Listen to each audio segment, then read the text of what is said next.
Hello, I'm Tanya Donnelly from Belly, and you're listening to the Nothing Shocking podcast.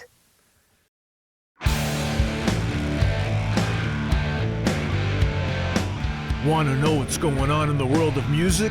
Then tune in to the Nothing Shocking podcast, a non-genre based, all ages friendly rock and roll program. Join us weekly for interviews with all your favorite rock stars from the mainstream to the underground. You can find us at nothingshocking.libsyn.com or anywhere you download podcasts.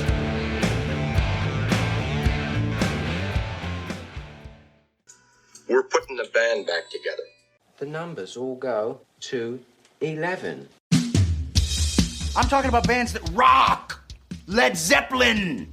What about Sabbath? AC/DC. Motorhead. Does that mean it's louder? Is it any louder? Well, it's one louder, isn't it? We're not worthy! We're not worthy! Why don't you just make 10 louder and make 10 be the top number and make that a little louder? These go to 11. I get up off the ground and raise my head. Days like this, think I should be dead. One for Satan, two for me. Let's cheat the devil, it's fun, don't you agree? Welcome to the Nothing Shocking podcast. I'm your co-host, Jeff Untied, and with me in Dog Bowl Studio is Coach Inez. You can find the Nothing Shocking podcast on Libsyn or any podcatchers. Like our Facebook page or follow us on X at No Shock Pod. You can also find the Nothing Shocking podcast on Rock Rage Radio every Sunday morning at 7 a.m. Central Time. Our sponsor is Ragged Records, located in downtown Rock Island, Illinois, and downtown Davenport, Iowa.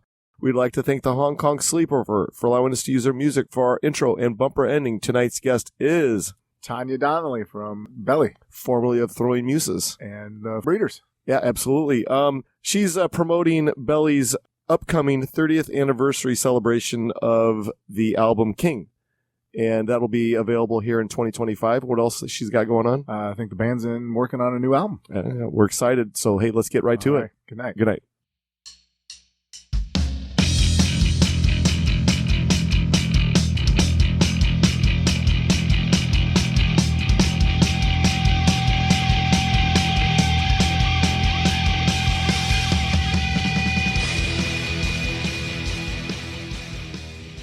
Tanya, welcome to the Nothing Shocking podcast. I'd like to introduce to you my co-host, Jeff Untied. Tanya, thanks for joining us Hello. tonight. I'm happy to be here finally. It's been a year working on it. We finally got you on. So We're patient. We can wait. So let's get a series of unfortunate obstacles. Absolutely. But hey, we're making it happen. So let's get right into this. All right. So Belly will be re-releasing the King album in a celebration of its 30th anniversary. Talk a little bit more about the opportunity of releasing the King album.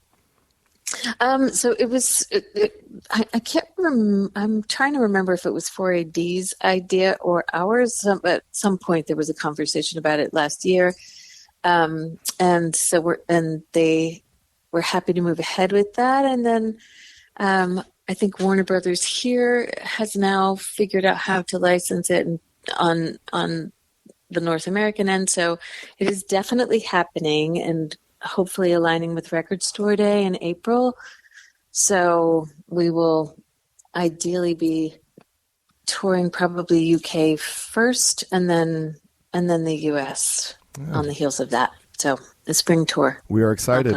Fantastic. Yeah, I know. We're psyched. The 1995 King album, can you talk a little bit about, or can you take us back to when that album was released and kind of your guys' thought, your thought process behind the album? That was at a time in our lives where we were pretty nonstop. So, I mean, I think we wrote a lot of that album on the road and kind of workshopped it on the road at sound checks.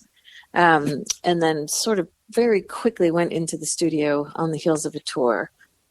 And that one came out, I want to correct me if I'm wrong, but I think it was Valentine's Day of 95. Mm-hmm. Is that right? Something. That sounds about right. Yeah, I think it was, which was, fortuitous release. And then did like another kind of back breaking tour immediately on that release, which led to our premature demise. I think just like the nonstop sort of cycle kind of wore us down. But so this is sort of like a nice.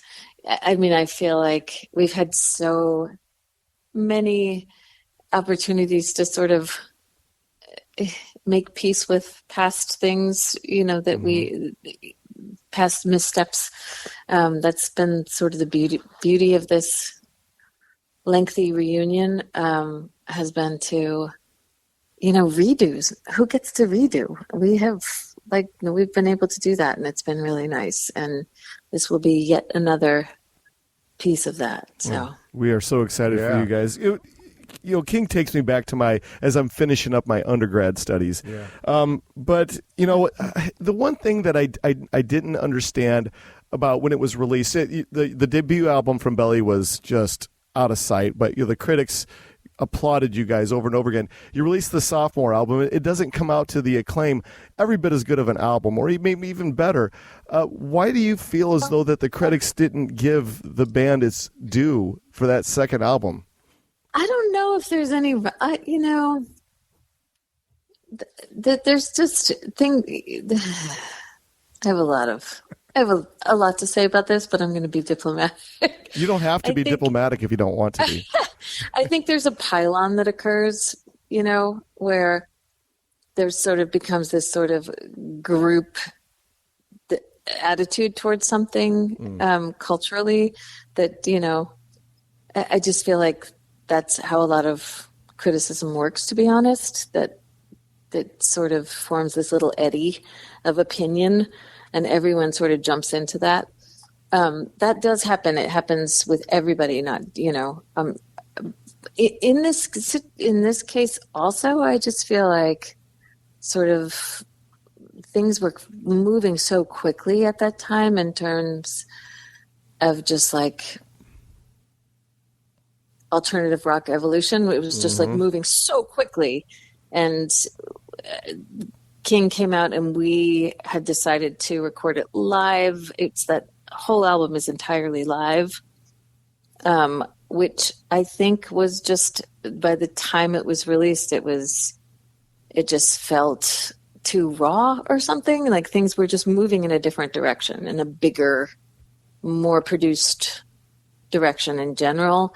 I think that's part of it. And, another thing is just like, who knows? Things lock in for a multitude of reasons. And, it's sort of defeatist to try to figure it out.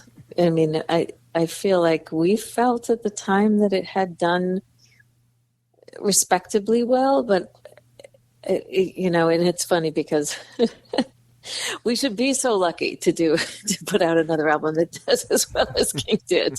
But at the time, it did feel obviously like a step down. Okay, so this doesn't necessarily is a question about Belly itself, but more, I guess, maybe your thoughts on the industry of how the industry changes so fast, sonically, about what they decide is going to be the pop culture or the popular culture at the time. Okay, you release Star, then what is it, a year and a half later that you guys release King? Okay, obviously a year and a half is not that far away from each other. How can all of a sudden a debut album be so applauded, and then a year and a half later is like, well, it's not what the debut album is. I don't understand how the industry can change gears so quickly on it just on does. sound. I know. I don't understand it either. But it's also, I think that if we had more presence of mind and more confidence in ourselves, that none of that would have mattered. It did impact more on us than I think it should have. Personally, this is my personal feeling, that I wish that we had just closed ranks instead of letting those voices impact, But I don't think, we're not alone in that. This happens to every band. But, it was, we were still so new. I think that's what was our undoing, is that we hadn't yet, as a group of people, cemented our trust in each other. The trust that we now have in each other. At that time, we allowed ourselves to be fragmented. Yeah. And, with age, had we had, a little more experience with each other, like at that point, we had all been in multiple bands, so it wasn't a matter of, we were kind of vets already, but in our own particular little tribe, if we had had a little more faith in each other, I think, things would have gone differently, which we now have. Understandable. I'm going to keep saying it. Well, yeah, because and with your reunion, you don't always get to bring all the original members back, so that's pretty awesome. You got Tom and Chris and Gail, and we had Gail on the show earlier. Was it January this year or last year? Yep. Time flies. Yep. But yeah, I know. Was it really? Wow. We had a great time talking to her, and she really enjoys being in the band. Can you talk a little bit about the dynamics with your band members? Yeah. Well, I can say, like, present tense, we've just all, I think one beautiful thing that happened with the reunion is we had all just sort of, we came into it with just these very sort of life experience that ended up leading to these very complementary skills where we all just fell into, we're like 100% DIY now, and have been since 2016. And that's, the ease of that has been, a huge part of in the world work experience in the interim since our breakup. Like, I do a lot of the managing, and I do the tour managing and the counting and stuff like that. And 'cause this is all stuff that I love because I'm a nerd and I'm micromanaging. And like, Tom is amazing he's like a really wonderful engineer, and so he's been really key in becoming sort of like, in a way, the producer. And Chris and Gail are incredible artists, and so Chris does a ton of the, he always has been the major producer of art for Belly. And then Gail and her partner Chill also are a huge part of that. Gail is our social media director 100%. Chris does all the merch. Like, we just all are this, like, it was really within a month of the reunion, we started to figure out, like, we can do this alone because we have all these skill sets that plug into each other. And, we're all high functioning adults and we can let's just do this, without bringing too many. And I think there were a part of that as well is understanding that allowing too many peripheral voices in the first time around sort of, contributed to our breakup. So the tighter, the better. Oh, so cool. Awesome. And that's been, yeah. Well, let's get back to the anniversary of King. With so many albums that we see that get re-released for a anniversary edition, we see unique packaging. What does what do you or does the label have in store for your fans when it comes to re-releasing this album? Do you have any special packaging to go along with it? That's still being figured out right now. That's going to be between Chris and Gail, and we'll all have a final vote, but that will be between the art departments of both labels and Chris and Gail. So fair enough. Really, yeah, we haven't gotten to quite that point yet. I'm getting a little too progressive on my questions. My apologies. No, not at all. So let's talk a little bit about the tour. What do you guys got planned coming up for the tour behind the release? So that will be well. First of all, we're doing in January, first weekend of January. We're doing this benefit that Gail and I have been involved in for a few years called Joey's Song in Madison, Wisconsin. And Gail's sort of the musical director for one of the sort of super group bands there, and then also Belly's playing with the Bangles. It's sort of it's hard to describe because we're doing the first show that we're doing is, well, Letters to Cleo's playing the first night, Portugal the Man's playing the first night. Belly and the Bangles the second night. It's the Bangles with Jane Weedland singing lead, and Gail's playing bass for them also. Oh wow! And Belly's playing that one, and then there's like a big sort of band called the Know-It-All Boyfriends, which Butch Vig, Freddie Johnston, like a whole bunch of amazing players, and then our the Know-It-All Girlfriends, which is what Gail is MD for, is Jane Wheatland, the Peterson sisters, Laura Jane Grace, Kay Hanley, myself, bunch of stellars. And that's the next thing we're actually doing. The tour, proper Belly tour, will probably be in April, and we'll start end of April, early May in the UK, ideally, and then pick up here probably mid-May, East Coast, West Coast, and probably a couple of Midwest shows as well. So fantastic. It's all in the works, all being planned. Yeah. Yeah, when you're planning a tour to this magnitude, do you have a certain capacity of size venue or room that you want to play to, or do you usually go back to the same venues that you've historically had a lot of success at? Kind of a mixed bag. It depends on where we're playing, and also, a lot of venues didn't make it through COVID, and there have been a lot of, so new places popping up. So I'm not sure. Like it'll probably be the same, that sort of like small theater that we did last time around. It depends on what, the bigger cities, it would be a small theater, and then just clubs in the. I hate to use the term secondary market because it sounds so gross, but I get it. Yeah, there's big try markets. To stay away from the term. You could just call it big market, small market type stuff, right? I don't like that either. Fair enough. Well, you alluded to getting back together around, I think, was it 2016? I know in 2018 you guys had an album, Dove. Can you talk a little bit about that reunion and getting the band back together at that time?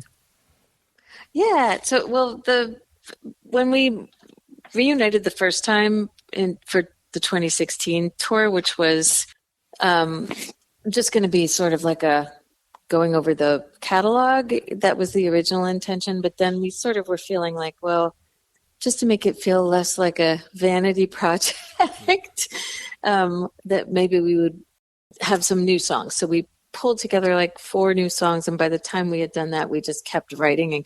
So then in 2017, we took all of the songs that we had been working on the 2016 tour and put those, went into the studio with Paul Coldery, and recorded those, and that became sort of the impetus for the 2018 tour, which we might, otherwise may not have even done had we not had an album under us at that point. So very much so.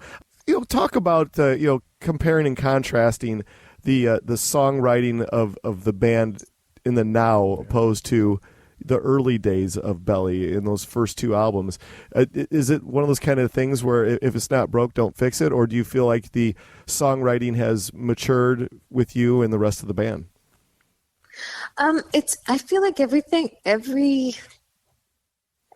ever done has been so, I've never had the luxury of habit ever because I feel like every band, even the bands that I've been in, every album is completely different in terms of writing and approach. I really genuinely have never been like in a situation that was like, here's the template, and so let's follow the template. It's always been different album to album, band to band. And this also is, now we're doing this approach for this new album that we're making right now is really different. It's just always, and I don't know why. I don't know why that is. I think I just am easily bored, I guess. But we just, and that goes for the rest of the people in this band that we're discussing right now too. Like we just kind of want to shake it up, I guess. It's kind of part of all of our individual natures and our collective nature. So that's fantastic. Yeah. And 21, you guys released an aptly titled Bees, kind of like a B-sides album. Sticking with the 4-letter name titles we talked about with Gail. We joked, will your next album have a similar naming convention? Yeah, we're thinking about it already. That has always, it's always a conversation. And it's gotten, we have a lot of like extremely inappropriate options in our thread. There are a lot of 4-letter words. Let's just put it that way. But yeah, we're thinking about it. It's either like we stick to the 4-letter thing or we go completely in the opposite direction. Just have a full run-on sentence as the title. Well, I did a complete 180 in the middle of my question. I apologize about that. But back to the Bees album, one of the things I really got involved with in the 90s was collecting, soundtracks and various artists compilations that would have one-offs by a lot of the bands that were coming out at the time in those early 90s. Can you talk a little bit about your band's experience? Because then Belly was no stranger to that. There was tracks and stuff that on soundtracks that you guys had. I know sometimes it's a record company obligation, but what was the band's approach? Were you guys excited when you'd get approached by a movie soundtrack or something to include a song? Yeah, absolutely. Yeah. And sometimes sometimes we'd already have something in the can that was unused and we would just offer that. But there were a couple of commission things, like Tank Girl was something. Yeah. No, Tank Girl was in the can. That was something that was in the can. There was another, what am I thinking? There was another one. Maybe it was like, I can't remember. Yeah, that stuff is exciting. It's nice to have homework sometimes.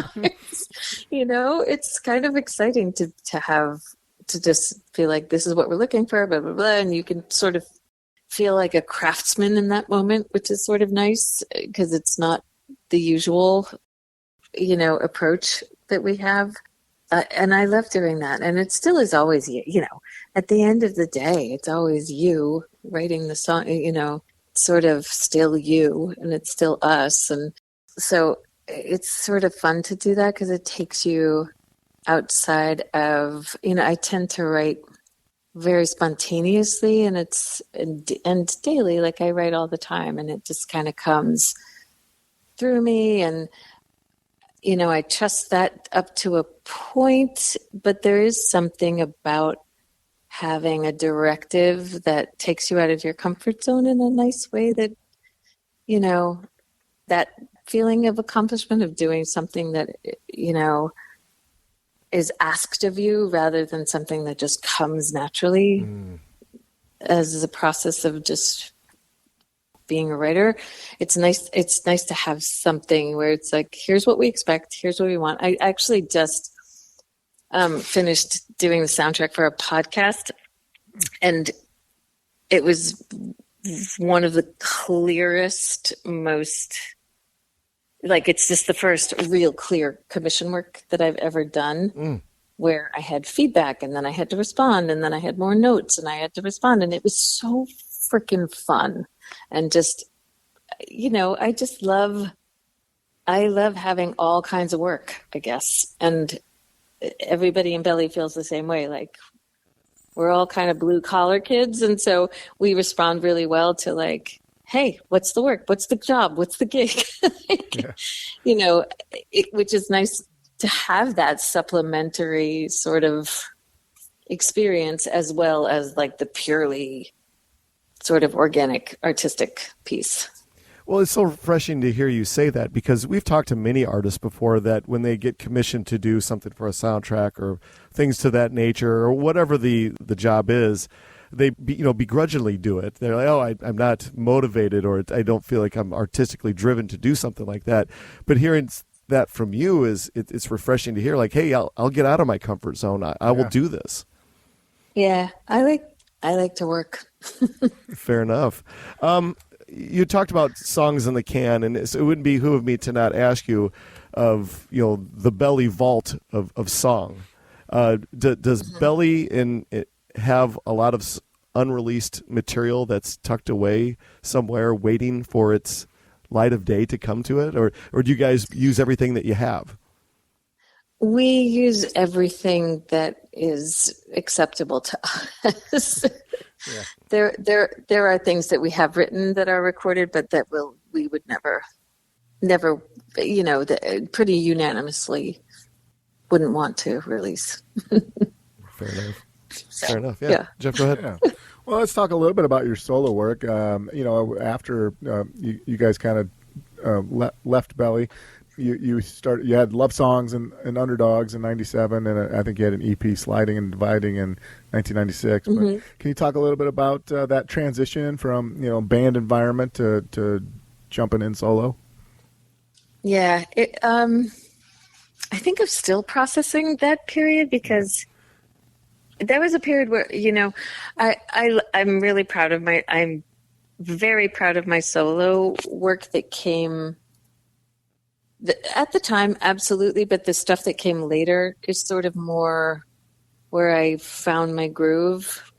The initial launching into solo, I was really uncomfortable because it was sort of, it was a time when I was being encouraged to brand myself, as an individual, and that's just not who I am. Like I just was feeling like, I'm me, and now I have to pretend that like there's a different version of this, like whatever. At the time, it just felt very uncomfortable to me. The music, loved, happy to do that, but like all of the sort of marketing and branding around that, I was not comfortable with, and I was being sort of pushed to put my big face on the cover of the album and have everything just be my image and then, the compromise of Love Songs for Underdogs is like, yeah, I'm on the cover, but I'm like lying down and it's blurry. And that's what, that's where we came, I was like, okay, that's me. I'm on the cover. I did what you said, but it was just like this time that was it just was uncomfortable for me. It's not who I am. I'm a very sort of, I just really just want to make the music, and I don't want my face everywhere. It's just who I, no, and that's not an indictment of it. This is a tricky conversation because I'm not coming from any philosophical place. This is just very personal. I have all respect in the world for people who are more comfortable in their skin than I am. Mm-hmm.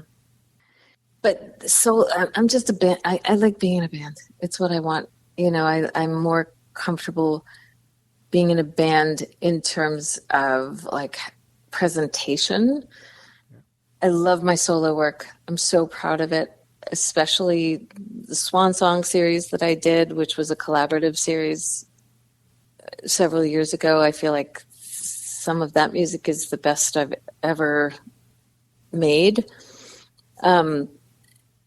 But that early solo, post-Belly solo few years was just kind of a blur to me, in a way. Fair enough. Did I answer your question? Oh yeah. I guess just to follow on that, you had a little bit of, on the side of your solo work, you had a little bit of interactions with a couple other artists. I just wanted to point out a couple. I believe it was on Beauty Sleep 2002. You worked with Mark Sandman on Moonbeam Monkey, Love that song. Yeah. Well, I don't know if there's a story behind that at all. Well, Mark and I were friends for a long time, and I've always, I had always wanted to collaborate with him. And that one, I just felt like when I wrote it, as we started recording it, I was like, I know whose voice I want on this one, because I wanted sort of just a lower octave, deep voice, and he was the obvious choice for that. Nice, very good. Yeah.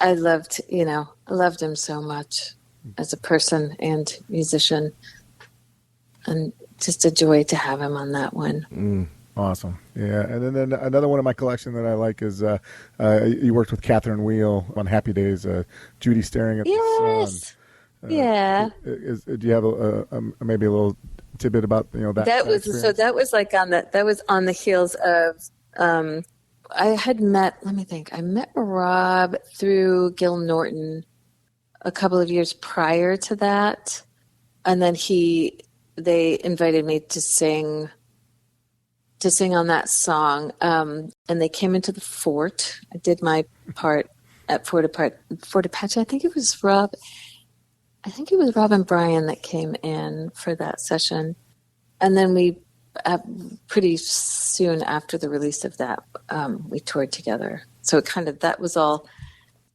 kind of part and parcel. That I'd sang on the song, and then we had by the time that had been established, we were already planning to tour on the heels of it together. So, very good. We did a whole long tour with them. Brian and Neil and I just did a couple of songs together also.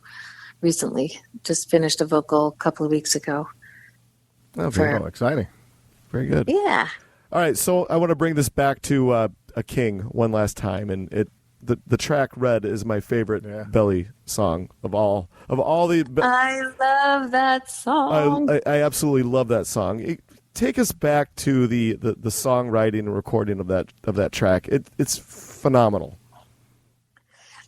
That's one that that's one. So sometimes Tom will send me something, and I just he will send me music, and it just opens a floodgate, and a song will come out kind of whole cloth, like a lyric. That lyric came within, I want to say, like, I don't want to be dramatic and like exaggerate, but I think it was just really like 20 minutes, like so fast. He sent me just the guitar piece for that, and it just came whole cloth out of nowhere, this whole story.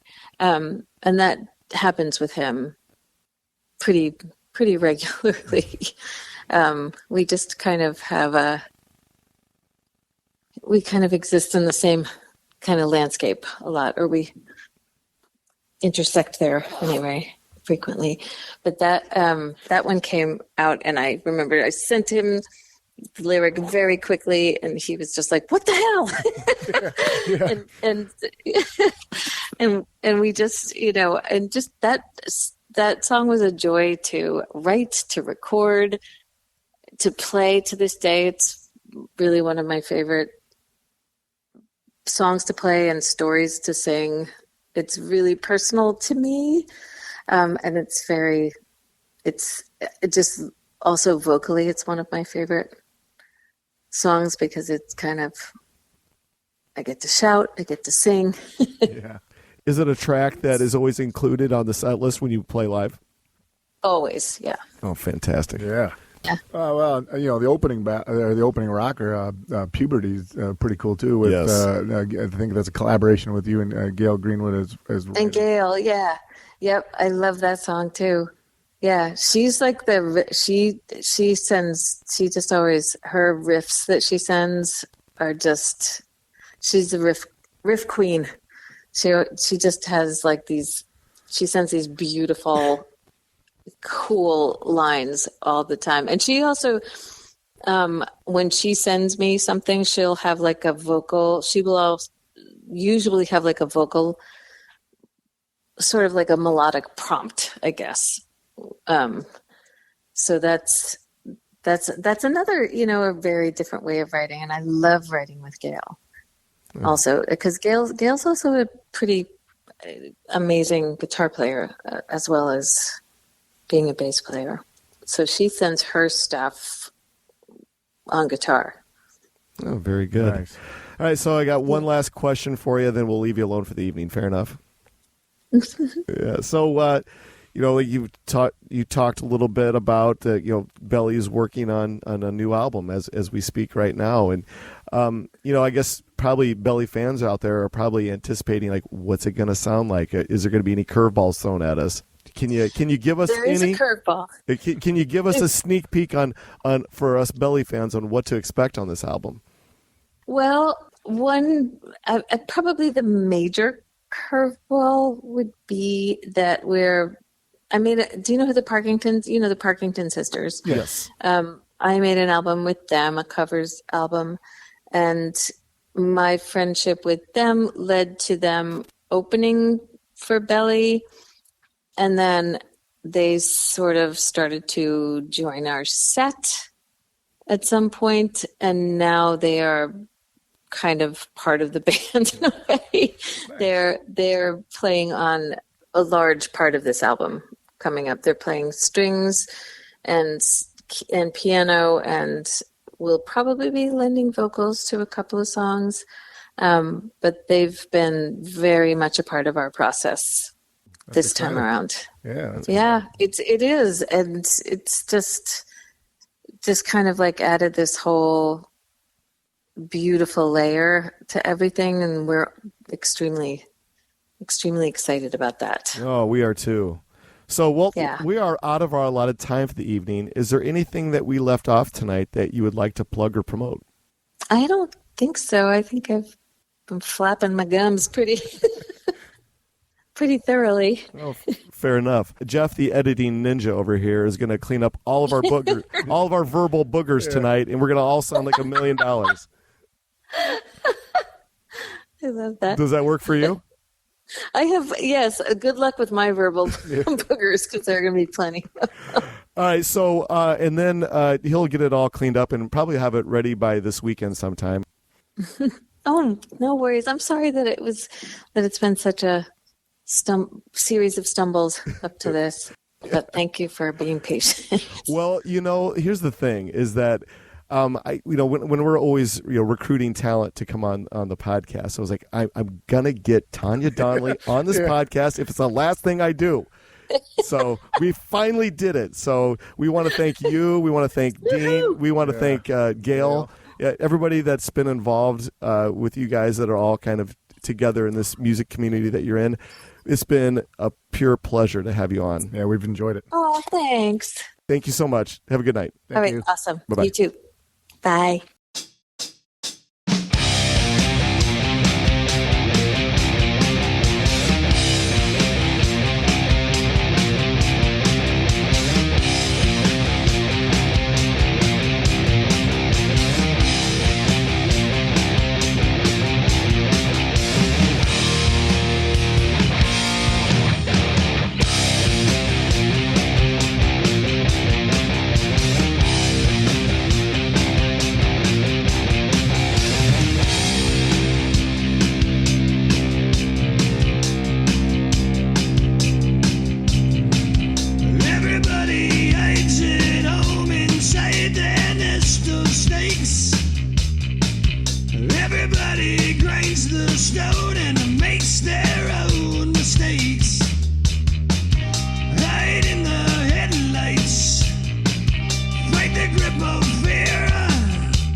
floodlights.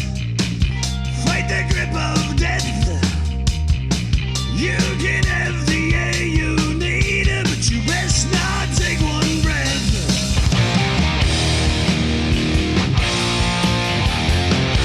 Hey.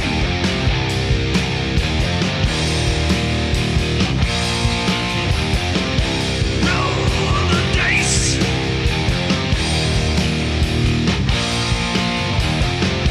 Take your chances.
Everybody knows the game is fixed, there is no prize.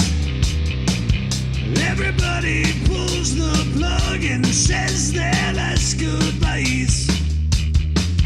Move to the sunshine, fight the grip of nights. If they ever take from you, then you plug out both their eyes.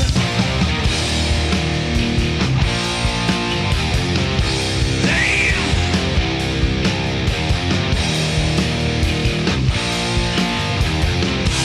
Roll the dice.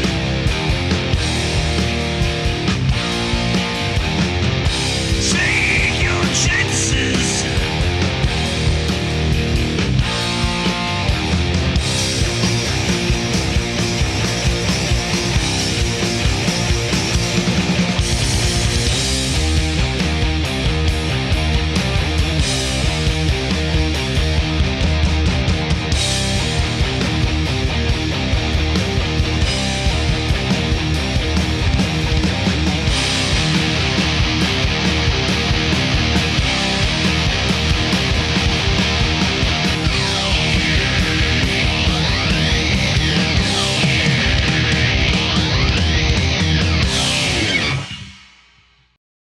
Welcome to the night. You think you know Night Demon?